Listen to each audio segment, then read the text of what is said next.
¿sí? ¿Qué señales son las que van a definir que una célula adquiere un destino celular y que otras células adquieran otro destino celular? Y hay dos maneras de marcar el destino de las células. Una es la segregación y la otra es la señalización. La segregación, cuando hablamos de segregación, es que implica una distribución asimétrica de determinantes o proteínas reguladoras, ¿sí?, que están dentro de la célula. Es decir, hay señales dentro de las células, ¿sí?, que pueden ser ARN mensajeros o pueden ser proteínas que se distribuyen en el citoplasma de manera desigual. Y entonces, cuando la célula se divide, las células hijas pueden recibir distintas determinantes, ¿sí?, o distintas concentraciones de estos determinantes. Decía que en las células está la distribución, ¿sí?, asimétrica, se divide y una de las células recibe una alta concentración de esta proteína reguladora, por ejemplo, y esta prácticamente no recibe, ¿sí?, esa proteína reguladora, y entonces ahí empiezan a ver las diferencias entre ambas células. Ese es un mecanismo, y esto se da fundamentalmente en las primeras etapas del desarrollo embrionario, donde no hay tanta interacción célula-célula, sino que el desarrollo depende ¿de qué? De la información y las moléculas que existen en el citoplasma del ovocito que proviene de la madre, ¿sí?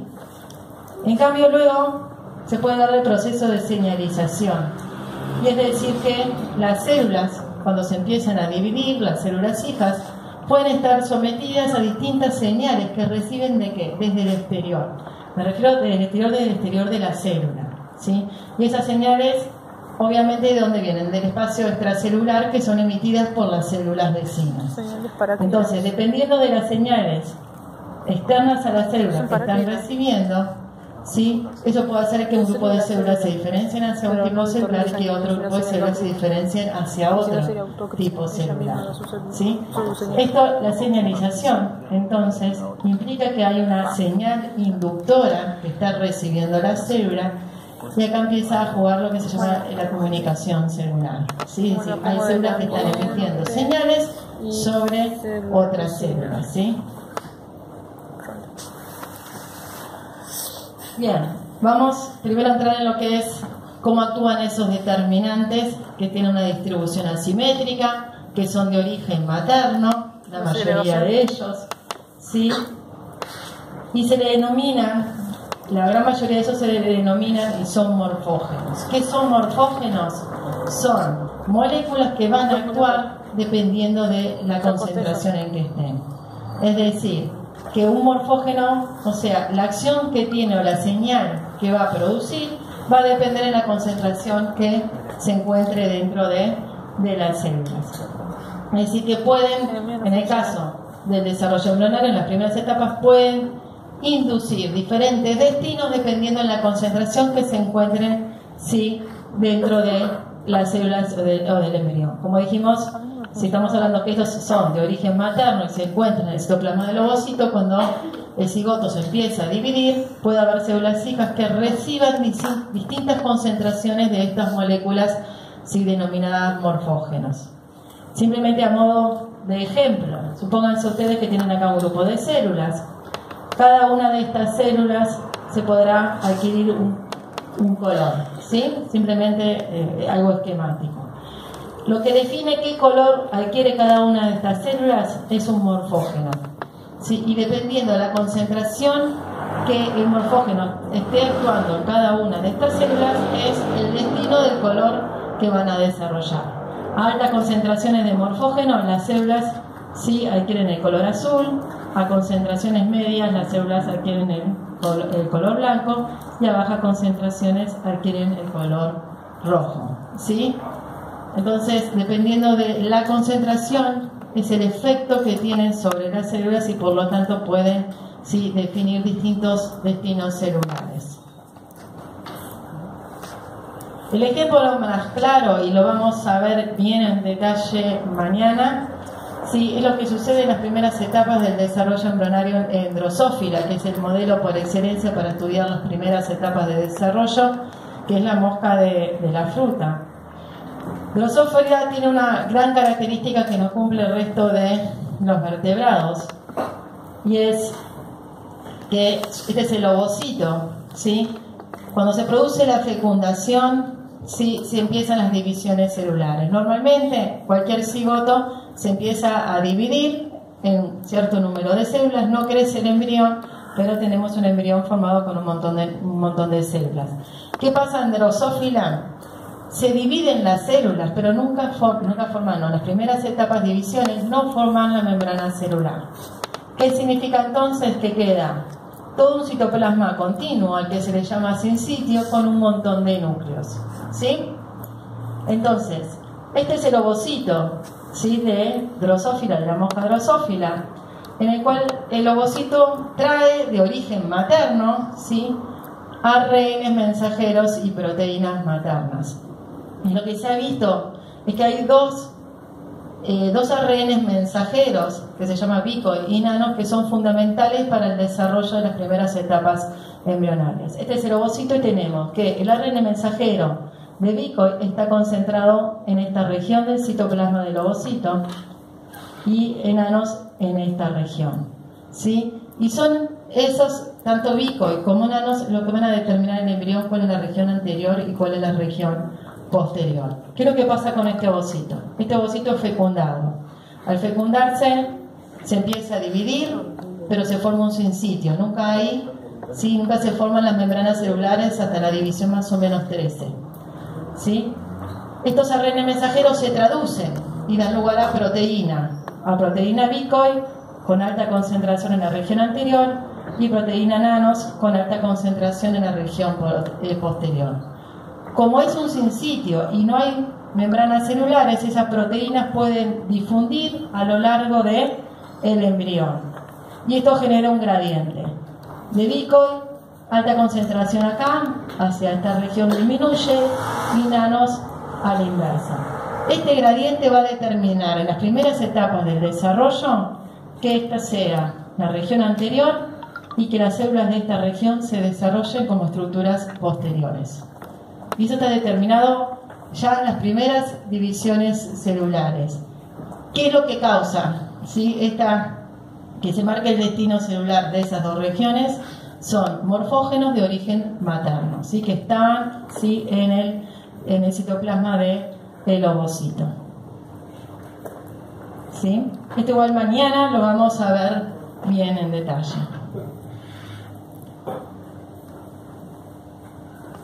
Bien, ahora la determinación o el proceso de diferenciación es progresiva, se va dando a medida que avanzamos en el desarrollo embrionario. Volvemos a repetir los mismos experimentos de trasplante anteriores, y acá lo que vamos a comparar es el mismo trasplante hecho en dos etapas de desarrollo distinto, una en la gástrula temprana y otra en la gástrula tardía. Y acá vamos a ver algo que es bien interesante, y es, nosotros tomamos la gástrula temprana, ¿sí?, en el cual yo tomo este grupo de células que tendrían como destino original formar el ectodermo neural.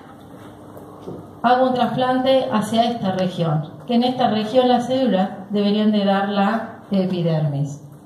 Hago el trasplante, dejo crecer el embrión, y ¿qué es lo que sucede? Cambian su destino celular. ¿Por qué? Porque estamos en una gástrula temprana, todavía las células no están determinadas y pueden cambiar su destino dependiendo del contexto. Y van a formar este grupo de células, terminan formando epidermis.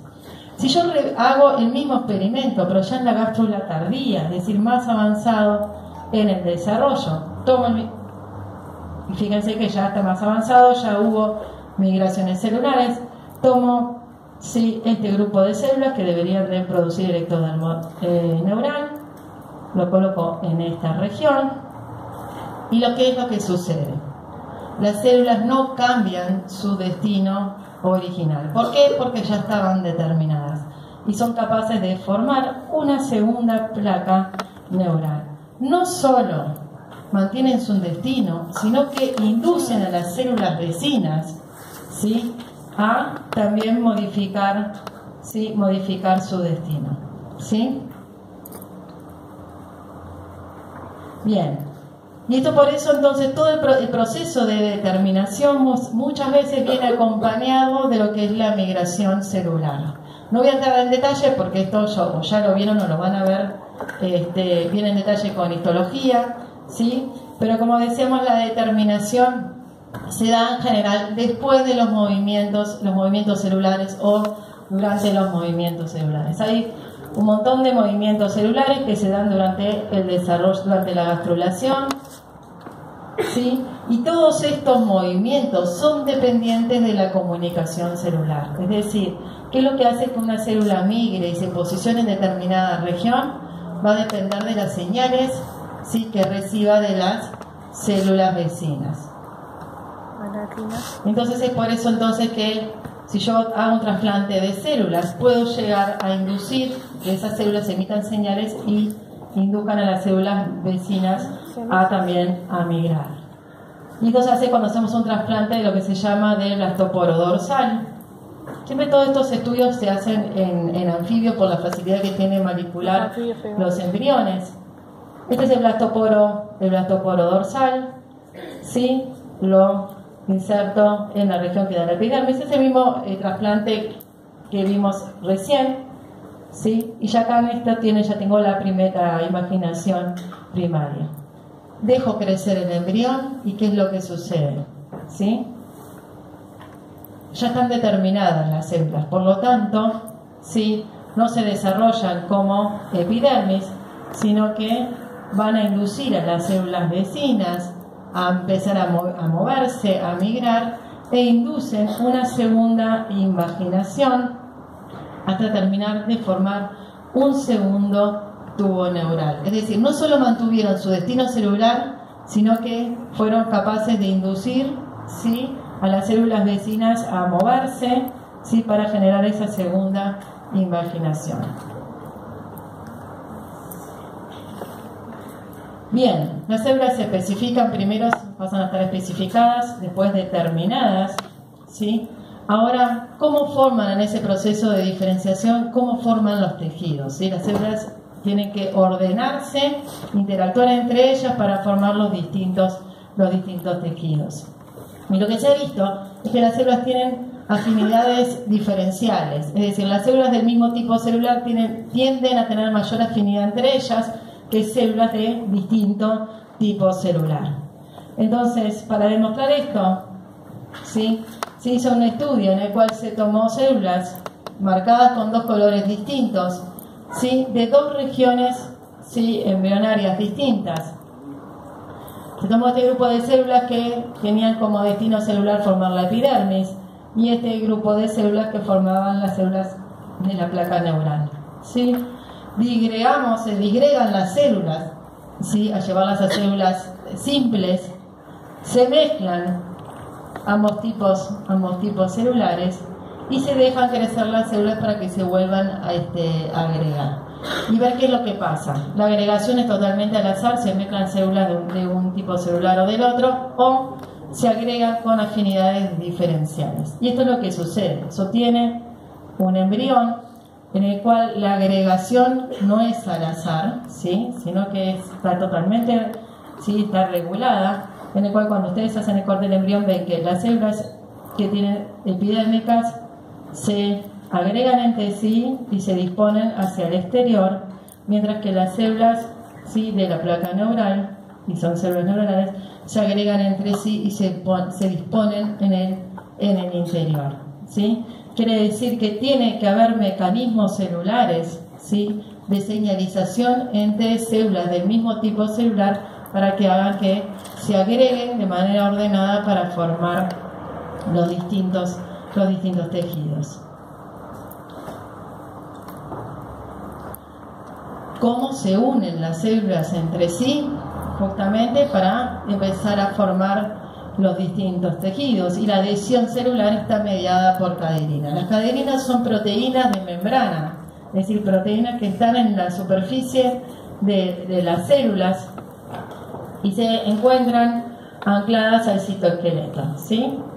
Las vemos acá y se encuentran ancladas al citoesqueleto. Lo que se ve es que los diferentes tipos celulares expresan en su membrana diferentes tipos de caderina e interactúan con aquellas células que tienen el mismo tipo de caderina. Es decir, una célula que tiene en su membrana, en su superficie, un tipo de caderina, se va a unir con las caderinas, ¿sí?, del mismo tipo de una célula vecina, ¿sí? Entonces, de esta manera es que se explica que células del mismo tipo celular se agreguen entre sí y se adhieran entre sí y no se mezclen tipos celulares distintos, ¿sí?, en un tejido. O sea que la agregación es, de alguna manera, está definida por las caderinas que están expresando en su superficie. Y vamos a ver, sí, un ejemplo en el cual nosotros tenemos acá, sí, la placa neural con las regiones que van a dar lugar a la epidermis. Estos dos tipos de células producen caderinas diferentes, ¿sí? La que va a desarrollar el tubo neural producen N-caderinas y las que darán lugar a la epidermis producen en su superficie caderinas, ¿sí? Esto es lo que sucede en el desarrollo normal. Se produce la impaginación, la cresta neural, se produce el tubo neural recubierto por las células epidérmicas. Ahora, ¿qué pasa si nosotros en esta región inyectamos a las células ARN mensajero de N-caderinas? Es decir, que estas células no solo van a tener en su superficie caderinas, sino también N-caderinas que no deberían de tener, ¿sí? Y el desarrollo no es normal. Se altera, ¿sí?, el desarrollo del tubo neural y el revestimiento de la epidermis, ¿sí? Porque ahora yo voy a tener, ¿sí?, esta región que solo debería de tener caderinas, tiene también N-caderinas.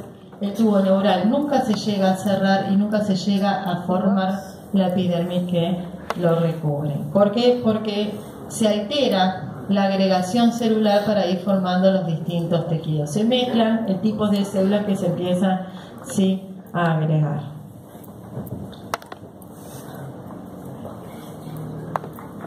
Entonces, ¿cómo se organizan ahora los tejidos para formar los distintos órganos? ¿Sí? Es decir, cómo esos tejidos se van diferenciando en las distintas partes, sí, de un órgano. Y la organogénesis depende muchísimo de las interacciones celulares, ¿sí?, y de la señalización que se da entre células vecinas. Y un ejemplo más claro, que incluso está en la bibliografía que nosotros recomendamos, el mismo ejemplo, es el desarrollo, sí, del ojo. Y lo vamos a ver en varios teóricos.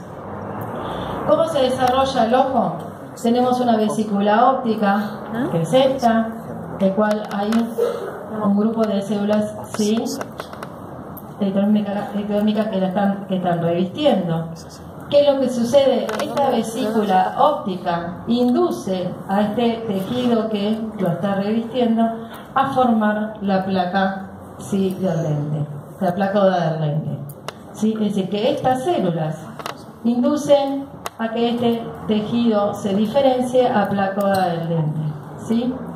A su vez se forma luego la copa óptica por imaginación, ¿sí?, y se empieza entonces a desarrollar el lente. Y una vez que el lente está desarrollado, es el lente el que induce a las células vecinas a diferenciarse hacia córnea. Es decir, que hay un proceso de inducción de unas células sobre células vecinas, ¿sí?, y hay una comunicación celular entre las células que forman la vesícula óptica sobre este tejido, ¿sí?, y luego una vez que se forma el lente, estas células inducen a la formación de la córnea. Bien, entonces acá tenemos que tener claro dos grandes conceptos. Cuando hablamos de que se induce, ¿qué es la inducción? ¿Sí? Es decir, hay un grupo de células que está induciendo a otras a que se diferencien hacia determinado tipo de tejido u órgano. Cuando hablamos de inducciones, que entonces hay un grupo de células que está emitiendo señales que van a actuar sobre las células vecinas, ¿sí? Es decir, que implica una interacción a corta distancia entre células que tienen distintas propiedades, es decir, que tienen distintos destinos celulares y distintas características. Que es el caso que sucede con esta copa óptica, que va a inducir a este grupo de células que tiene un origen diferente, un destino diferente, a que se diferencien hacia la formación del lente. Ahora bien, un grupo de células emite la señal de inducción. Ahora tiene que haber un grupo de células que reciba esa señal y la interprete correctamente. Y ahí tenemos el concepto de competencia, que es la capacidad de una célula de responder a una señal inductora. ¿Sí? Se emite una señal y tiene que haber un tejido o células competentes que sean capaces de responder de manera correcta a esa señal. ¿Sí? Entonces, para que quede más claro, vamos a ver cuáles son entonces en este caso los factores de inducción, cuáles son las señales inductoras y qué es lo que hace que un grupo de células sea competente y pueda responder. Este es el desarrollo normal. Recuerdan, esta es la copa óptica, se desarrolla la placa del lente, ¿sí? Ahora bien, ¿qué pasa si yo elimino la copa óptica? ¿Qué es lo que sucede acá? Si yo remuevo la copa óptica, ¿se desarrolla el lente? No. No. ¿Por qué? ¿Qué es lo que me falta? La señal inductora. Si no tengo la copa óptica, no puede emitir una señal inductora, por lo tanto el tejido nunca puede responder, este tejido nunca puede responder y desarrollarse y diferenciarse hacia células del lente. ¿Sí? Bien, quiere decir que entonces que la copa óptica está emitiendo señales inductoras. Esta es la vesícula óptica. Esta vesícula óptica, ¿cuáles son las señales? Lo que está emitiendo está secretándose al espacio extracelular, ¿sí? Factores inductores, que son moléculas, ¿sí? Que en este caso son BMP4 y FGF8, ¿sí? Secretan hacia el espacio extracelular dos moléculas y estas moléculas deberían de actuar sobre, ¿sí?, la membrana celular de las células vecinas y recibir esa señal y entonces interpretarla y desarrollarse como lente. Ahora, si no tengo acá la vesícula óptica, no tengo esos factores inductores, por lo tanto, si no existe inducción, este tejido nunca puede diferenciarse hacia el lente. ¿Sí? Bien, ¿qué pasa ahora si esta copa óptica la saco y la coloco en otra región del embrión? ¿Sí? Agarro, la trasplanto hacia otra región del embrión. ¿Qué es lo que se ve? ¿Se desarrolla el lente? No. ¿Tendré factores inductores? Sí, porque seguramente la vesícula óptica produzca esos factores inductores. ¿Qué está pasando con este tejido? ¿Es capaz de responder? No es competente. ¿Sí? Es decir, si bien recibe la señal, no puede responder de manera correcta a esa señal, entonces decimos que este tejido, esta región, acá este tejido de esta región del embrión, este ectodermo no es competente, ¿sí? No tiene la competencia, la capacidad de responder, ¿sí?, a dicha señal. Y otro de los experimentos que se hizo, se tomó otro grupo de células de otro tejido, que nada tiene que ver con la copa óptica, se lo colocó en esta región y se vio a ver si cualquier otro tipo celular podía inducir el desarrollo del lente y se vio que no. ¿Sí? Entonces, ¿qué es lo que produce la copa óptica? Estos dos factores o señales inductoras, ¿sí? Que son dos moléculas que se liberan al espacio extracelular. ¿Qué es lo que se vio que tenían que tener las células para poder responder a esa señal? Un factor de competencia, que también es una molécula, que es que tienen que expresar PAC6, que PAC6 es un factor de transcripción. Y ahora vamos a ver después en detalle qué es lo que sucede. Entonces, la inducción se va a dar por un tejido de células inductoras, ¿sí? Y solo va a responder si el tejido es competente. ¿Sí? Si no es competente, por más que reciba la señal, no se va a diferenciar. Y esta inducción para producir cualquier órgano se da de manera secuencial y muchas veces también es recíproca. ¿A qué se refiere con secuencial? Es que la copa óptica induce al ectodermo a producir la placa de Arlente. A su vez, la placa de Arlente induce sobre la copa óptica, ¿sí?, a que se invagine y se forme esta copa. ¿Sí? Acá entonces la inducción, ¿qué pasa a ser? Recíproca. ¿Sí? Un tejido induce la diferenciación de otro y una vez que se empieza a diferenciar ese, induce sobre el tejido original, ¿sí?, también un proceso de migración celular y diferenciación. Y una vez que se forma Arlente, ¿sí?, estas células inducen la formación de la córnea. Así que para formar cualquier órgano es una sucesión de inducciones hasta llegar a formar un órgano, sí, funcional. Y en este caso también la inducción es recíproca. Es decir, aquellos tejidos que reciben una señal inductora es capaz de devolver otra señal inductora y también producir una diferenciación en este tejido. Entonces, el proceso de comunicación es esencial para el desarrollo embrionario y para que las células decidan qué es lo que tiene que hacer. Es decir, si la célula tiene que crecer y dividirse, si la célula se tiene que quedar quietita, sin dividirse y simplemente mantenerse, o si la célula se tiene que entrar en un proceso de diferenciación, incluso si tiene que morir, ¿sí? Y eso va a depender de las señales que estén recibiendo las células desde las células vecinas. Si yo tengo una célula que recibe estas tres señales, bueno, esto determina que la célula simplemente sobreviva.